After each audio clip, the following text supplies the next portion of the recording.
Bismillahirrahmanirrahim. Assalamualaikum warahmatullahi wabarakatuh. Sampurasun.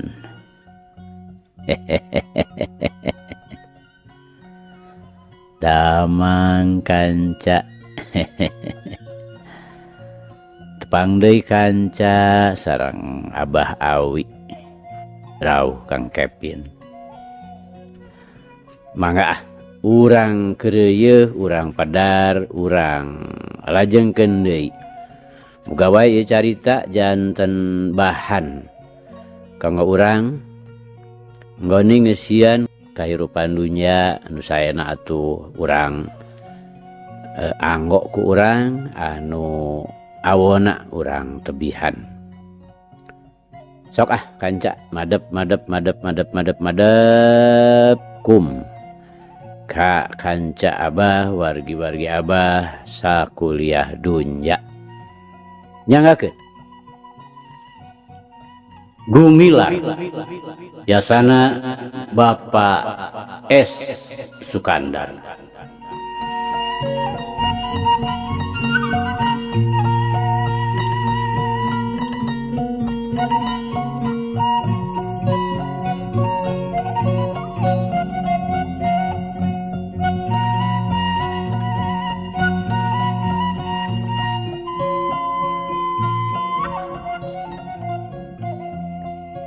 Kamari teh kanca parantos dugi ka Gumilar mani cileumeut bangun nu kataji nu sajen oge arolohok bengong gegedena mah teu ngarti tapi kabeh-kabeh sapamandegan yen aki sidik teh lain jalma jore-jore estuning nu geus kapatri ku pangarti kasipuh ku pangaweruh jalma eusi luar jerona.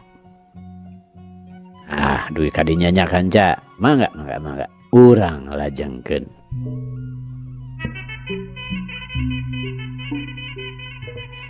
Kanca dangu sadayana. Kawasna bae. Tulupan aki sidik teh moal mencog. Nu kungsi diebrehkeun dina obrolanana dina poean datang 3 rutea. Yen bakal aya kariweuhan di Miramare. Buahna cenah riributan antara Pamajid jeung si Darba atawa antara si Darba jeung si Babah Tongcai sabaturna anu diwangun ku Sabri jeung Rasim. Lantaran ngabalecetna si Darba terus langsung mangpret ka lemburna maksudna mah rek bebeja jelas nama rek menta bantuan kanu jadi guruna lumeh manehna ngarasa katitih pangartina dina enggoning ngaduwesen jeung jajaten ku hiji jalma anu ngaranna Pamajid urang kontrak Miramare. Mimitina mah guruna teh nyaeta nu ngaran Mbah Jagur teu nyaluyuan kana maksud si Darba anu nyebutkeun hayang maleskan nyeri ka Pamajid. Tapi dak dumadakana teh Torojo si Piong jeung Jamian anu geus lila kaluar ti pangbuyan. Tapi terus we abur-aburan. Ngadenge kitu caritaanna si Darba dar we atuh Mbah Jagur padang hatean. Memang nu ngaranna Majid teh nya musuhna maranehanana. Disebutkeun pangna ngalaman di buih teh saenyana ku alpukahna Pamajid.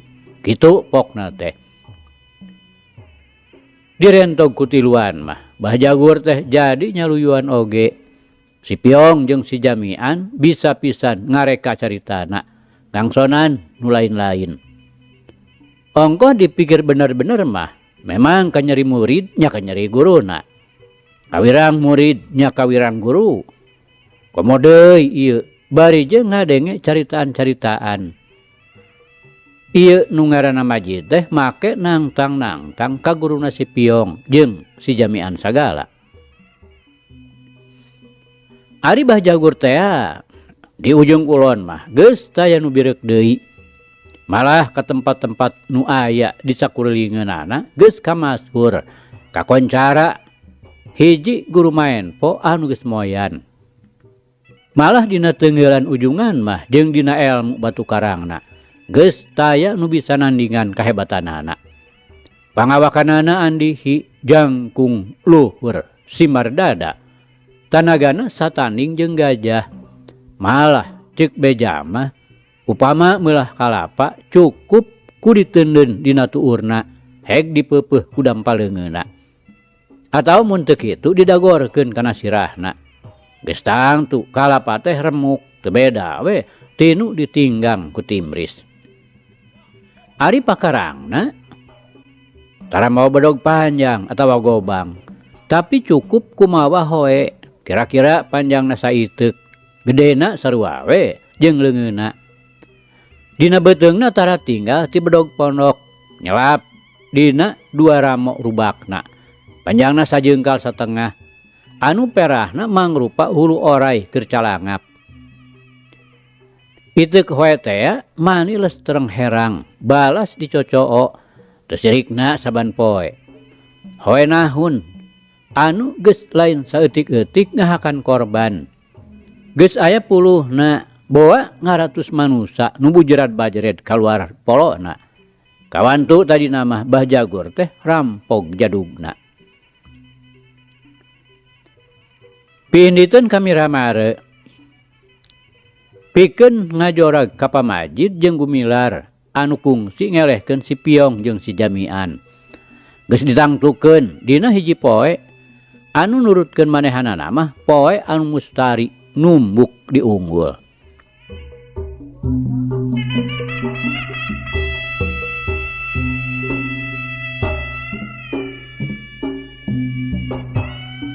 Kancadang ayeuna urang nyawang nyoreang kaayaanana Sabri jeung Rasim anu kungsi dielehkeun ku si Darba. Sok sanajan si Rasim mah elehna teh dibongohan, tapi ari Ras inget kumaha rasana teungeulan si Darba. Mata kukurayeun, bang baungeun, sangeuk ngalakonan 2 kali. Pantes manehanana hayang maleskan nyeri ka si Darba. Tapi kumaha jalana? Kumaranehna duaan ngarasa teu sanggup. Rek menta tulung ka saha? Da mun seug aya keneh guruna mah moal ka saha deui nyaluuh. Tangtu Kaki Jamal nu ayeuna geus taya di kieuna. Ras inget pamurtala adina Ki Jamal. Mun dikumahaan teh piraku, make teu daek nulungan.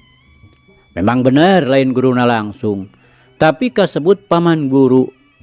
Nu dina ilmu panemuna mah sahuluwotan keneh. Ngan bedana ari Ki Jamal mah henteu ngawasa ilmu-ilmu lelembutan nu bisa dipake ngarah ngarinah jail dengki. Lantaran dikumahaan ku batur. Ilmu nu kieu sacara khusus dipiboga ku pamurtala anu ragragna ka si Bongkok atawa Irpai nu matuhna di Cikoneng. Kabeneran si Bongkok daekeun sabada dikumahaan dipenta tulung pikeun nganteur nya balenyang we tiluan arindit ka kandang besi. Sadatangna ka pademukan pamurtala dapuguh geus wawuh paralak we Ki Sabri jeung Ki Rasim teh nyaritakeun naon sababna pangna daratang ka dinya. Pokona mah sejak nyaluuh nyuhunkeun tulung lantaran dirina meunang ka nyeri. Dikakaya ku ngaranna si Darba nu ayeuna aya di Miramare. Sangkan si Sabri jeung si Rasim mah si Darba teh tetep aya di kontrak Miramare. Tamat nu nyaritakeun pamaksudan, pamurtala ngahulang salila-lila. Pang-pang nama Ras inget kalanceukna nu geus sah ti dunya. Nyaeta Ki Jamal, guruna Ki Sabri jeung Ki Rasim. Tada teuing bakal ngarasa sediheunana upama seug ayeuna mireungeuh nu jadi muridna utrak-atrok neangan penyaluhan. Teu beda we ti jelema nu pareumeun obor atawa teu beda ti anak hayam nu ditinggalkeun ku indungna. Tapi ras deui manehna inget kana jangjina pribadi. Yen moal ngalakukeun deui gawe ngarah ngarinah. Jail dengki kaniaya ka sasama manusia anu sok ngan saukur pikeun ngumbar nafsu batur. Boga pikiran anak kitu teh disaprak manehna eleh jajaten ku aki sidik. Anu nepi ka ayeuna sanyana mah manehna teh tara deui migawe pagawean nu minculak. Teu cirikna unggal ngarenghap ngucapkeun tobat ka pangeran. Malah sabantas ngalakukeun salat 5 waktu. Manehna sok sumegruk jeurik kanyanyerian ari ras ku dosa-dosana baheula. Sabri, Rasim. Deuh teuing. Kutaan teh maraneh keur nandangan katunggaraan. Pamurtala kakara nyarita sanggeus ngahuleng. Sumuhun Bapak. Walon Rasim bareng jeung Sabri. Tapi Rasim, Sabri, kaula teh ayeuna mah lain murtala anu baheula. Anu salilahna hirup icikibung dina dosa jeung doraka.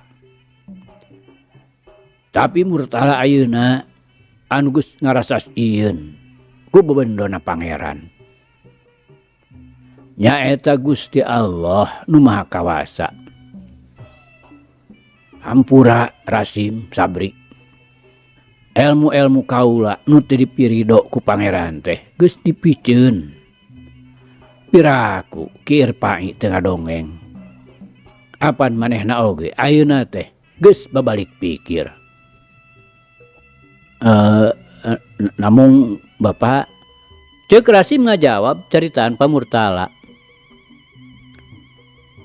No dimaksudku abdi duaan mah sanes Bapak kedah nganggo ilmu eta margi pajamal oge teu tiasaeun. Mung ieu mah pangna abdi duaan ngadeuheus teh ka Bapak ku margi pajamal parantos teu aya. Nya atuh Bapak ayeuna teu aya lepatna. Upami ku abdi duaan disalunguhan disuhunkeun citaresna etang-etang gegentos anjeunna oge saektosna mah Bapak teh masih keneh tiasa dianggap guru abdi. Margi naon-naon nu dipimili ku abdi duaan ieu saektosna mah sahuluwatan keneh. Sumberna mah sami. Ti pajamal keneh. Janten abdi duaan teh hoyong ditulungan ku Bapak. Wajar Bapak minaka murid ka guruna. Nya kajabi upami Bapak teu kersa diangkeun guru ku abdi duaan. Eta mah kahartos. Upami Bapak ayeuna teu kersa malire ka abdi duaan. Ceuk Rasim nyaritana semua geuri. Rasim. Sanyana mah kacida gorengna silih bales ka nyeri teh. Matak nimbulkeun pasendatan nu kapapanjangan. Tug nepi ka anak incu jadi satru kabuyutan. Kahayang kaula mah hampura we sakitu mah. Da geuning maraneh oge ayeuna teh teu kuah kieu belejag teu sakara-kara. Pamurtala kalah ngawewelingan. Nya upami tindakanna wajar mah Bapak sanaos abdi duaan ge leres kawon da moal matak teuing nyeri hate. Nanging pan ieu mah sapertos nu bade nyakalikeun pisan bade ngalak nyawa abdi.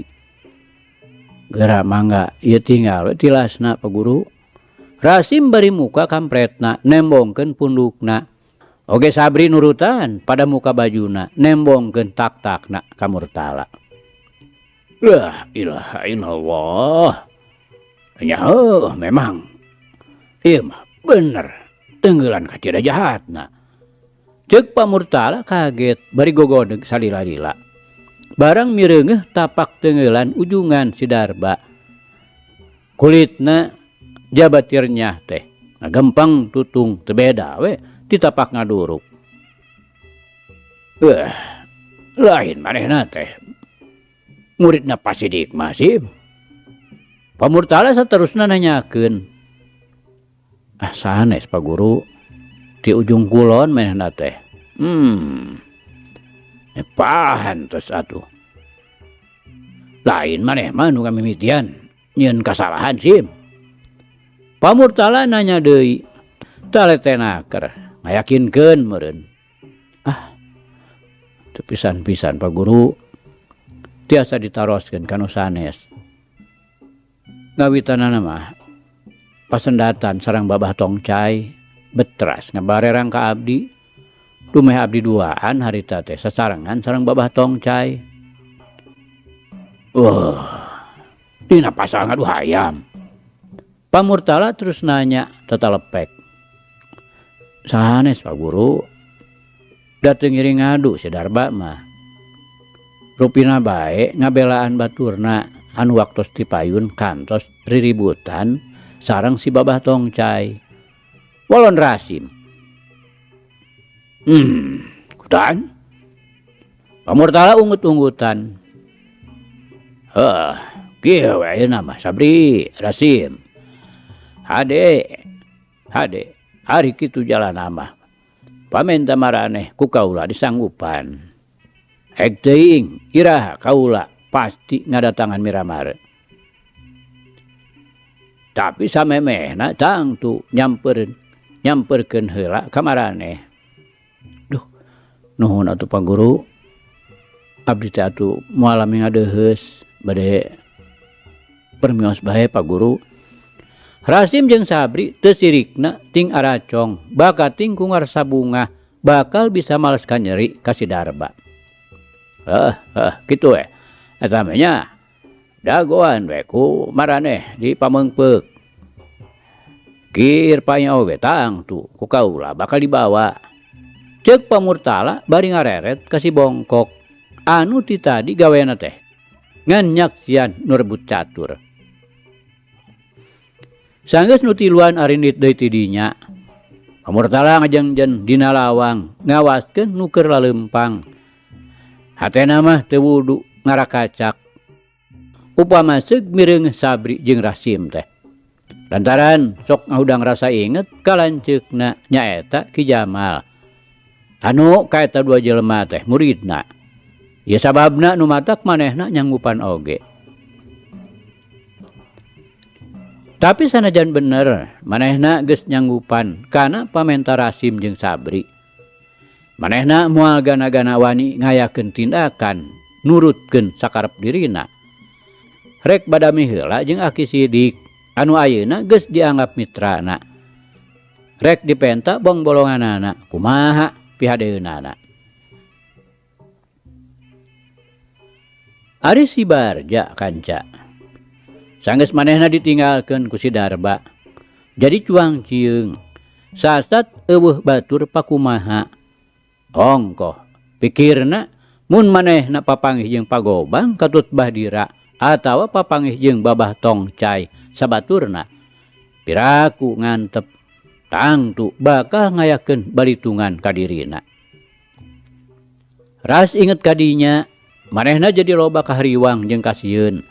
Tungtung nama balenyang we manehna keluar ti wewengkon Miramare. Make jalan nu brasna ka Cigodeg. Kulantaran sasatna nuker kakaburan nyingkahan kasieun. Lumakuna teh henteu mapai-mapai jalan koral. Tapi totorobosan malibir ka kebon-kebon, kukurusukan kanu bala-bala atawa mapai jalan satapak. Mun manggih lemur atuh nya malibir lemur bari sakalian menta cai tambahan naang. Waktu ngadeukeutan ka Cigodeg manggih lembur nu rada jolok ti jalan. Manehna norobos deui we ka tengah lembur. Lantaran pamikirna geus deukeut ka jalan aspal. Tangtu usung esangna si Babah Tongcai piraku teu ngulamprang ka jalan gede. Ari bos ka lembur mireungeuh loba jalma kaluar ti hiji imah. Ari heg teh disidihkeun bet tempat main. Atuh bus bae manehna asup Der milu ngadu. Tungtung nama idek liherna teh didinya. Malah boga sobat duaan pada tukang ngadutun mucal kartu. Ngaranna si Wasman jeung si Ursam. Bibit buitna urang dinya. Sarta cicingna ayeuna si Barja teh nyiruruk di mana si Wasman. Dumeh pada dududaan. Kanca dangu sadayana sakali mangsa kira-kira deket ka asar Gumilar jeung Arman keur meneran aya di Cigodeg di warung nama Emot. Geus 2 poe mareuting di Mancagahar tas nganterkeun Bahdira jeung Biureh barali ka Miramare. Anu dina katilu peutingna rek mondok di Cigodeg. Ngarsasono ka Emot. Ongkoh aya talatahna. Isukan cenah rek aya nu dibahankeun pikeun pauhi. Ku maksud tadi mah moalila Gumilar di Miramare teh. Geus babadamian mah saperluna jeung paraksa tina hal Nyi Arum. Gumilar teh rek terus mulang deui. Anu saterusna daratang deui jeung kolotna pikeun nangtukeun irah-irahana dilangsungkeunana ka Balai Nyungcung. Tapi nya kitu teh we. Memangna naon-naon nu digariskeun ku pangeran mah di luar daya upaya manusia pikeun ngarobahna. Tegesna mah manusia teu bisa nangtukeun nasib dirina pribadi. Sok aya-aya we sasekelanana anu mangrupa halangan harungan. Nepi ka naon-naon nu geus diajam teh tungtungna mah bolai atawa ngeser waktuna. Saperti kaayaan Gumilar, aya we halanganana teh. Teu kalis lantaran aya kembang-kembang piributeun teh. Manehna teu tega, kudu culjeun ninggalkeun nu aya di Miramare. Bener aya pamajid teh mah. Tapi kacira goreng kasebutna, mun manehna ninggalkeun kawajiban, anu memang kudu direngsekeun ku manehanana. Lantaran sajabana ti bakal aya tindakan maleskan nyeri ti si Darba. Oge apa nyangkut dirina Nyi Arum. Kaduana waktu-waktu ieu teh Nini Usi keur katarajang galingging panas tiris. Mangkana geus paheut rek nyaluyuan kana panyambatna Ki Parta. Pendek nama Aki Sidik teh rek pindah nuturkeun nu jadi anak. Ongkoh ngarah salilana bisa padeukeut jeung mitra-mitrana baheula. Boh jeung Ki Darga, boh jeung Mangsal Hapi. Katiluna dikumahan ku Arman, dipentes menta dipanguruskeun tina soal nu aya patula patalina jeung Nyi Ningsih. Cindekna mah menta dijejeran lantaran moalila deui oge rek kacipacing pikeun nanyaan Nyi Ningsih ka Pak Adi. Geus beres mah moal dilila-lila rek terus we kawin. Ieu sababna nu matak Gumilar mondok di Mancagahar. Oge nu dina waktu ieu nu aya di Cigodeg rek ngadon mondok di Mamot. Harita Gumilar jeung Arman keur sadidaengdang we dina golodog warung. Lurung aya oplet ti jurusan Cisompet rek eureun hareupeun warung peuntaseun jalan. Paeunteng-eunteng jeung warung nama Emot. Ari jero teh aya nu turun. Hiji mojang ngalangkoyang jangkung alit ngajalantir. Pakulitan umyang koneng hejo carulang bet matak mohon nu nempo. Kajongjonan neuteup keureutna beungeut anu pinuh ku mamanis loba lelewana. Teu kaop nu leumpeuh Yuni. Sok babarianaker kabandang hate didudut dikenyang kaceot kuno lenjang. Arman oge nu harita keur diuk ngarendeng jeung Gumilar.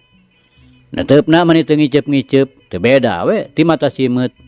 Eling-eling soteh bane disigeung ku Gumilar.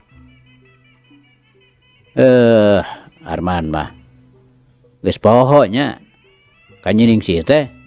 Cek Gumilar seuri. Masok ngareuwah saritaeun teh. Lain geus poho atuh resep we. Keun sakieu mah da moal naon. Arman balaham belehem. Nya ta eta resep nu mantak bahaya teh man. Resep ka awewe teh hartina bogoh. Da mun teu bogoh mah moal resep. Sanes kitu man. Gumilar tetep seuri. Ah sanes kulan. Stop ah. Sok katutuluyan. Karunya atuh ning Eta we kaget ku. Dangdananana aya kewas pantos gitu. Menak berenya. Cek Arman bari tetep neuteup. Menak meureun, lain meureun man. Pakaian mah teu jadi ukuran. Walon gumilar bari manehna oge tetep nempokeun ka nu leumpang. Eta we pedah kacida gindingna. Nya nu matak. Tadi disebutkeun pakaian mah lain ukuran menak. Sabab dah lain dina pakaian, menak mah mun di awewe kudu geulis teh hatena, ucap lampahna kudu bener, bager, picontoeun jeung turutaneun. Dina harti anu hade tangtuna oge. Hormat tilawat ka kolot. Nganu tangtu mah manehna teh jelema beunghar man. Jelema nu teh kaboga saperti urang mah tacan puguh bisa meuli pakaian nu sakitu aralusna. Komo perhiasanana mah. Nya orang-orang geus beungharnya leuh mata kabita. Ceuk Arman. Teuing nembongkeun bebeletna Arman teh. Teuing boga maksud rek maduan sobatna. Inung bapana nu beunghar teh. Ku saliwat oge manehna teh tacan boga salaki. Masih keneh diurus ku kolotna. Sabot keur ngobrol kitu, ana dengek teh. Aya nu ngajerit di peuntaseun jalan. Ari direret si horeng mojang nu keur diaromongkeun. Keur digugunyeng leungeunna ku hiji lalaki kolot anu aya di hareupeun warung. Tolong! Tolong! Pok ka si mojang nu keur digegewek teh. Alah, dirampok beureun man. Cek gumilar bari jelang we manehna luncat nareleng mentas jalan. Teu anta parah deui. Jekuk we. Si lalaki teh nu tayalian si Barja.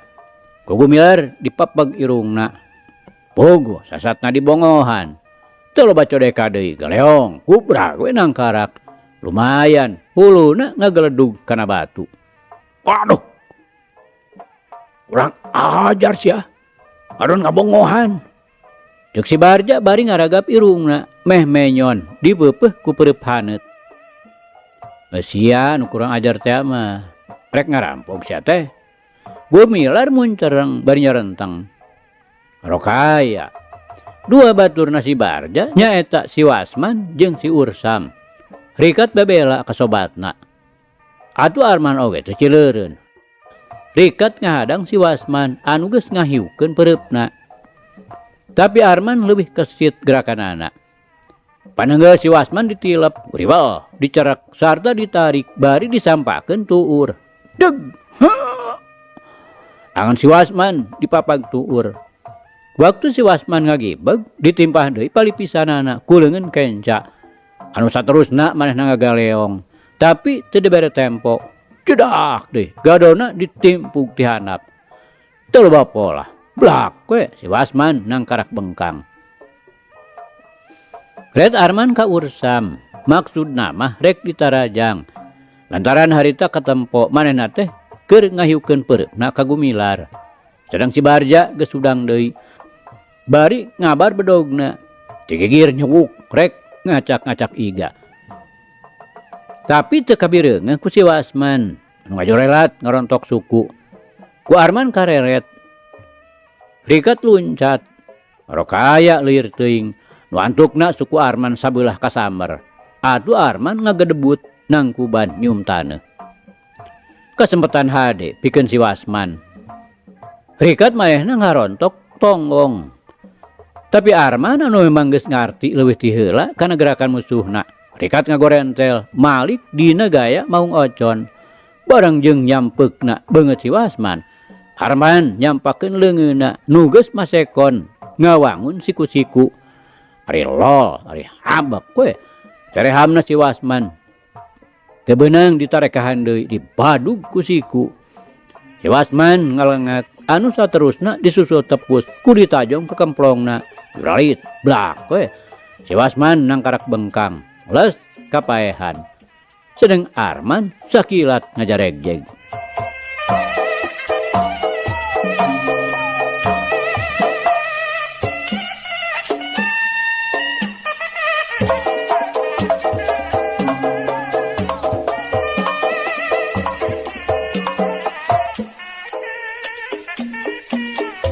Kanca dangu sadayana. Ari Gumilar nu harita nyang hareupan dua panarajang sekaligus. Dihareup si Usman anu nonjok cukang irung. Bareng jeung nyampeukna dua panarajang. Gumilar ngaregotkeun awakna diteruskeun ku jingkrak hap-hapina. Akibatna hebat oge pikeun si Barja mah.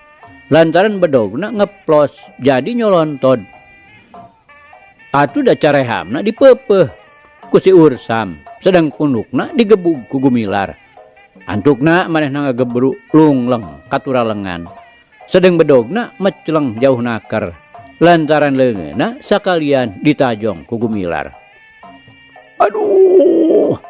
Si Ursam ngagero ngarasa reuwas lantaran peureupna nimpug batur sorangan. Manehna ngarasa katipu ku gerakan refleks.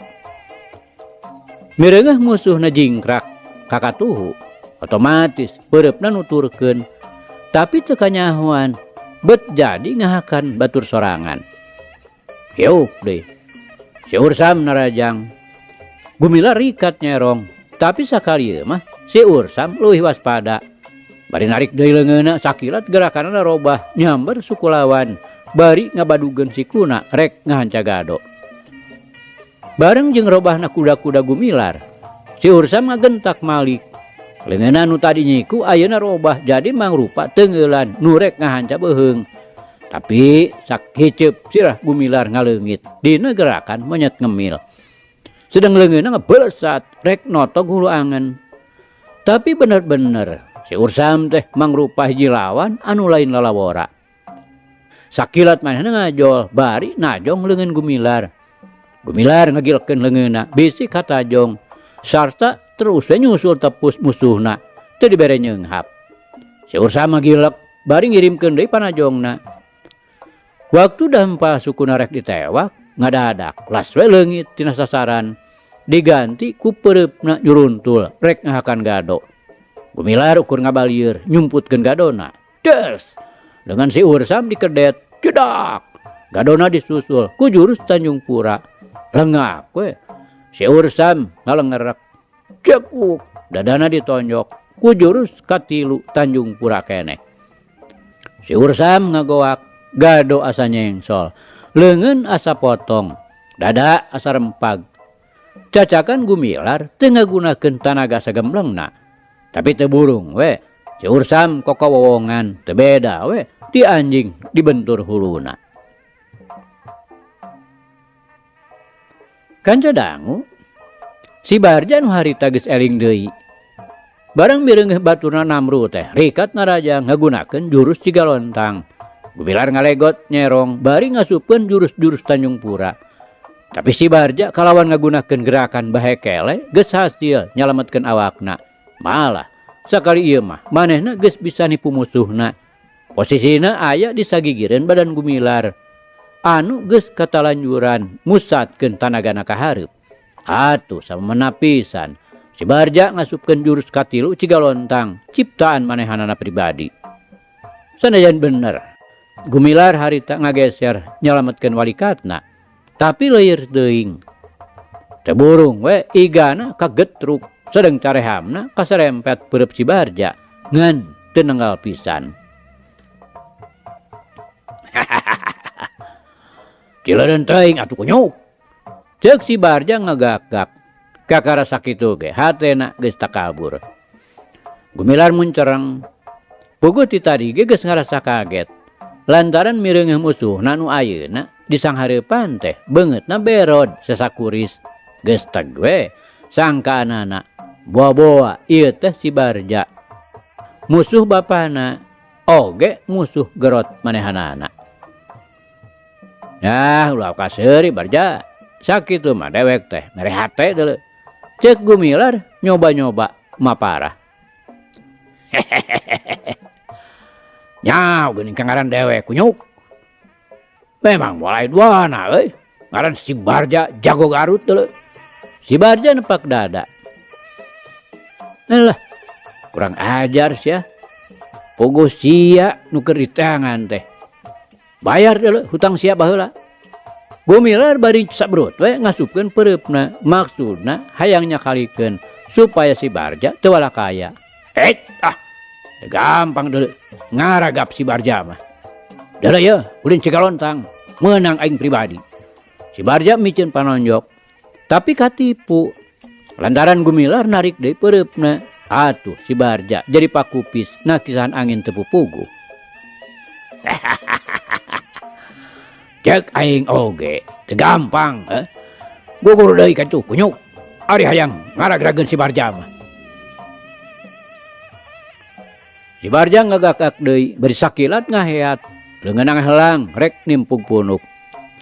Tapi si Barja salah ngitung, manehna katipu atah-atah ku gerakanana Gumilar. Lantaran waktu manehna rek nimpug punuk, Gumilar api-api nyolonton ka gigir. Ana hiuk panenggeuna poos, cekuk we pueuh ceuli ditejeh ku gerakan sepak kuda beger. Salah sahiji gerak tipu Tanjung Pura. Atuh puguh we. Si Barja jadi muih teu beda we ti panggal uleng. Dina keur kitu karawak leungeunna ditewak bari rada dicentok. Sarta dipapageun ku tuur kana beuteungna. Anu hasilna si Barja anu tas muih teh jadi ngejengkang. Matana molotot burial buncelik. Cedak deh. Carehamna lengak. Si Barja ngalengak. Tembong gadona hiuk jekuk we. Gadona dihanca ku pereup kenca Gumilar. Sukuna sakalian disapu ku Tajong sapu jagat. Anu sakaligus si Barja ngagedebut nang karak bengkang. Teu usik malik deui. Sungutna ngabudah, matana buncelik kawas nu sakarat. Sia nu kudu guguru deui mah Barja. Eueuh ti dituna deuleu ulin Cigalontang teh. Cek Gumilar bari merong kan ngajoprak. Tapi ucapan Gumilar kitu teh si Barja mah teu kadengeun. Lantaran lelembutanana kumalayang. Buah di mana enteupna. Puguh geus ngajehjer teu inget di bumi alam. Red Gumilar ka Arman keur kekepruk. Manehna oge kakara pisan ngarengsekeun patelakna. Si Wasman geus ngudupung teu sanggupeun deui ngalawan. Beres galungan torojol upas duaan nyampeurkeun ka dinya. Srog Nyi Mojang mere katerangan cenah eta tilu jelema teh tadi rek ngarampas gelang jeung kongkorong nu keur dipake. Ngan kabeneranana teh aya ieu duaan anu nulungan. Manehna salamet teu karoncodan. Atuh jelema nu goreng kokodna oge geus teu walakaya deui katewak hirup-hirup. Atuh teh hese cetrek we. Si Barja katilu baturna di geulangan besi. Bring digiringkeun ka kawadanaan bari ayeuh-ayeuhan anu naluturkeun. Nyi Mojang oge jeung Gumilar katut Arman marilu lantaran dibutuhkeun kateranganana.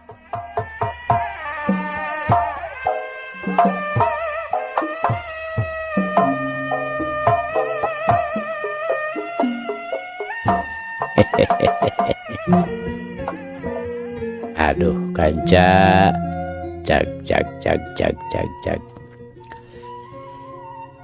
Ieu carita urang pungkas heula kancanya. Insyaallah enjing jaga nenggeto. Ieu hanca urang lajengkeun deui. Muga urang aya dina kasehatan bari aya dina widi Gusti masih kena dipaparinan yuswa. Hatur nuhun kanca. Atur nuhun. Ieu carita urang tunda di Hanjuang siang, tenden di handeuleum sieum. Paragi nyokot ninggalkeun, mangsa datang samper deui. Hatur nuhun, hapunten. Wabillahi taufiq wal hidayah. Wassalamualaikum warahmatullahi wabarakatuh.